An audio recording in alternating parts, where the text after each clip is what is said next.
প্রতিটা যুবককে যেন আল্লাহ ডাক দিয়ে বলে, যুবক, গতকালকেও এক ওয়াক্ত নামাজ পড়লা না, আজও পড়তা না? আমি মালিকের একটা সেজদা দিতা না? আল্লাহ যেন ডাক দিয়ে বলে ফজরের ওয়াক্তে, আমার বান্দা আজও কি সেজদা দিবা না আমারে? আজও এভাবেই যাবে? আজকের সারাদিনও নারী দেখতে দেখতে, উলঙ্গ ছবি দেখতে দেখতে কাটাবে? সেজদা দিবা না? আমি কি তোমাকে বানাই নাই? আমি কি তোমাকে চোখ দেই নাই? আমি কি তোমাকে কান দেই নাই? আমি কি তোমাকে জবান দেই নাই? আমি কি তোমাকে দুইটা ঠোঁট দেই নাই? ইয়া আইয়ুহাল ইনসানু মা গাররাকা বিরাব্বিকাল কারীম। আল্লাহ বলে, আমার বান্দা, কে তোমাকে আমার মতো দয়ালু মনিব থেকে ভুল পথে নিয়ে গেল?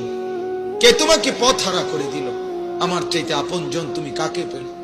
এত বড় আসমান যিনি দিলাম, আমি আপন হইলাম না? এত বড় জমিন যে দিলাম, আমি আপন হইতে পারলাম না? প্রতিদিন তোমার চোখে ঘুম পাড়ায় দেই, আমি সেই মালিক, আমি আপনজন হলাম না? প্রতিদিন আবার ভোরবেলা উঠতে গেলে আমি তো ঘুম থেকে জাগিয়ে দেই, সেই আমি মালিক আপন হলাম না? বলেন না বাপ, বলেন। আমার বাপ বলেন, একজন যুবক, ভাইয়া তুমি ভাবো, তুমি ডানে বামে তাকাইও না, দয়া করে অনুরোধ। আরেকজনের দিকে তাকায়, তুমি ভাবো, তুমি ভাবো, একা ভাবো, একা। একজন ভাবো, একজন। তুমি ভাবো দোস্ত, ডানে বামে তুমি দেখো না। তুমি ভাবো মালিক তোমার কাছে কি একটা সেজদা পায় না? আজ কতদিন হয় ছেলেরা, এইখানে তো অনেক ছেলে, আমি তো চেহারা দেখলেই বোঝা যায়, কতদিন হয় ফজরের নামাজ পড়ো না ভাইয়া? বলো তো, বলো না বাপ। মালিকরে চেনো না, আজ কতদিন হয়? আফা আমিনা আহলুল কুরা আন ইয়াতিয়াহুম বাসুনা বায়াতাও ওয়া হুম নাঈমুন। আল্লাহ তাআলা বলে, ও জনপদবাসী, মহল্লাবাসী, ও গ্রামবাসী, আমি আল্লাহ থেকে নিজেকে নিরাপদ কেমনে ভাবলা? আমি আল্লাহ তো চাইলে ঘুমন্ত অবস্থায় আযাব দিয়ে ধ্বংস করে দিতে।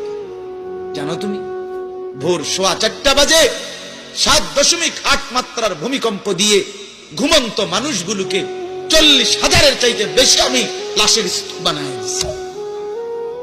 আমি চাইলে যে পারি কি দেখো নাই?